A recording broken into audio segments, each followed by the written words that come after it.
Yes, indeed. B Marsh Boxing, what's happening, world? B Marsh back at it with another boxing video. So, man, I just had to let it be known, man. That man, Julio Cesar Chavez, he lied to the people last night. Them fellas, the type of guy who got his nose busted up, talking about headbutts and elbows and stuff. I personally didn't see any headbutts, really, you know what I mean? Now, maybe I might have seen Danny Jacobs, when they were in the clinch in close quarters, you know what I mean? Pulling out with his elbows out, possibly. But at the end of the day, it's a fight, you know what I mean? Whatever happened in that fight was not nothing egregious to the point where, like Julio Cesar Chavez Jr., Baby Chavez, talking about, oh, they didn't even deduct points from, take points away from the man, Danny Jacobs, you know what I mean? The guy was looking for a way out to fight the whole time. Stopping action, mid action to talk to the referee, you know what I'm saying? Sergio Mora, the commentator for the zone, he could smell that this guy was about to do something that was uncool as far as the sport of boxing is concerned, you know what I mean?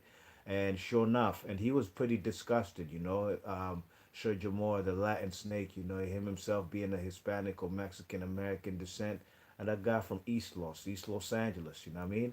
Them fellas could see this debauchery coming, and Julio Cesar Chavez lied to the people. He first said, with Freddie Roach in his corner, he was talking about he broke his hand. You know what I mean? They took off his gloves. He didn't see that man wincing or in pain like like some Arturo Gotti versus Mickey Ward when they taking off the gloves off his hand. Them fellas really broke his hand and stuff. You know what I mean? Or Floyd Mayweather versus Castillo. You know what I'm saying? No, I'm sorry, Jesus Chavez. You know what I'm saying? When them fellas really broke his hand.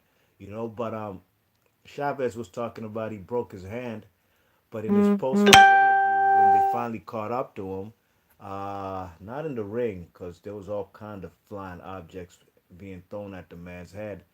But when they talked to him backstage, Chris Mannix was interviewing him. The guy kept talking about Danny Jacobs headbutted him, and he broke his nose. You know what I'm saying? Then why were you there telling the peep, telling your corner and your trainers that the man that you broke your hand? You know what I mean? This is the same thing he did when he fought what's that guy's name? Fonfora. You know what I'm saying? Them fellas quit talking about his knee. You know what I mean?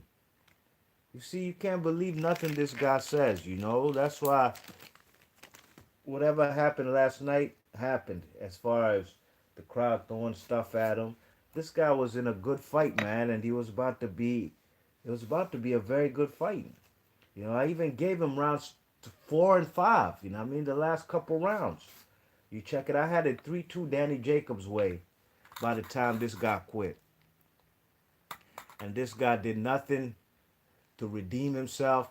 Them fellas just quit. Look at his pops, man. His pops was already shaking his head and disgusted in his son before the stoppage came, before the referee waved his hand, before Julio Cesar Chavez said he broke his hand. And like I said in my post-fight video, when the referee asked him, do you want to continue? I answered the question before that man, Julio Cesar Chavez. I knew exactly what he'd say. No, I wasn't shocked one bit. Once a quitter, always a quitter. I've seen this happen before, you know what I mean? You check it, so, you know, this man, you know what I'm saying? He didn't do himself a good deed tonight, you know what I mean?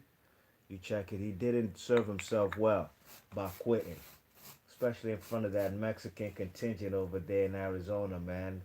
You know what I mean? They was really upset, and they were throwing stuff at Danny Jacobs too, and they were being hypocrites. Well, let me not say they were being hypocrites. I'll take that back, because I can't speak for everybody who was in that arena over there that sold 10,000 seats in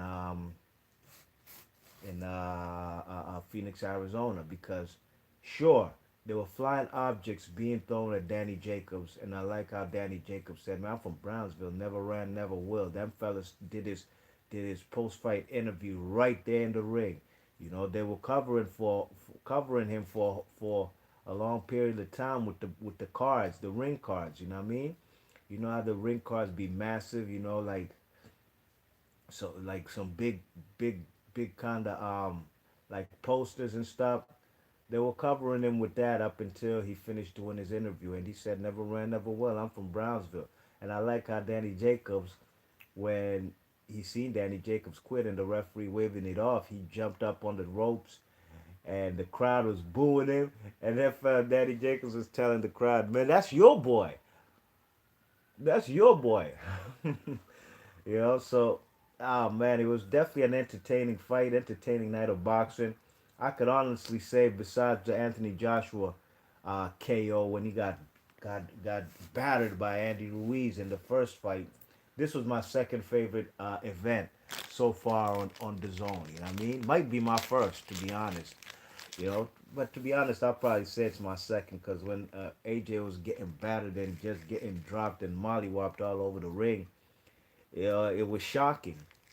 Just like last night. But Julio Cesar Chavez live. Go listen to his post-fight interview with Chris Mannix and listen to the blatant lies he keeps talking about. The man was complaining, crying.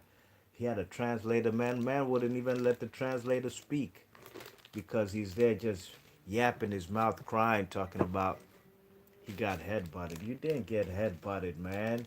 All those were punches that busted up your nose. You know what I mean? And if you was a true warrior, a true guerrero, you would have weathered the storm and stuck in there. You know what I mean? I guess the guy, just thought about going the distance or whatever with Danny Jacobs, and I guess he just couldn't mentally, you know, he just couldn't mentally, compartmentalize that he had to go the distance if need be, and he's gonna be in a fight for his life. Danny Jacobs was already willing to go to them extremes. You know what I mean? After round four, Danny Jacobs let off some nice combinations, and he got hyped. Like, yeah, come on, bring it. You know. And I guess that's what spooked the man, Baby Chavez, especially too from the blood that was dripping from his nose. You know what I mean? So it's not a good look what we seen last night. But hey, man, definitely was entertaining. That at the end of the day, that's what I watch boxing for. But don't believe the lies. The man is definitely blatantly lying, talking about he broke his hand, then he's talking about his nose got busted from headbutts. You know what I mean? You know, for all them fellas will tell you, head, shoulders, knees, and toes, everything on his body hurting from the 3 rounds that he lost to Danny Jacobs, and he ain't take no severe beating. You know, this guy really disappointed the Mexican public out there, man. This was like some what's that guy's name? Victor Ortiz. You know what I mean? Man pulled out the fight like Victor Ortiz. You know what I'm saying? So disappointed himself, disappointed his father, and they embarrassed himself in front of his pops and his family and wife and all the Mexican contingent out there. And like I said, I'm not gonna say that the crowd was hypocrites because when Danny Jacobs was leaving the ring, people were cheering for him, okay? Now, maybe those are the people that were not throwing flying objects and beer bottles and all kind of stuff at his head while he was doing the interview, you know what I mean? So I can't speak for everybody in that crowd, because when I was watching, I was like, what the hell? Now they're cheering him when he's walking out, but the whole time the man was doing his post-fight interview, he said it himself, man, this is so disrespectful, you know, when they were throwing beer bottles at his head, you know what I mean? But at the end of the day, Danny Jacobs survives and he comes up out of there a victor. That only looks good for him. He made the man, Baby Chavez, quit, you know what I'm saying? And that just shows what kind of man Baby Chavez is. The man was starting to win rounds. Then he's like, you know what? Forget this, man. I'm done. I won 2 rounds. That's better than most people thought I'd win, so I'm gone. Be March Boxing, leave your thoughts and comments. Let me know what you think about this Baby Chavez joke. This joke named Baby Chavez. Be March Boxing, I'm gone. Peace.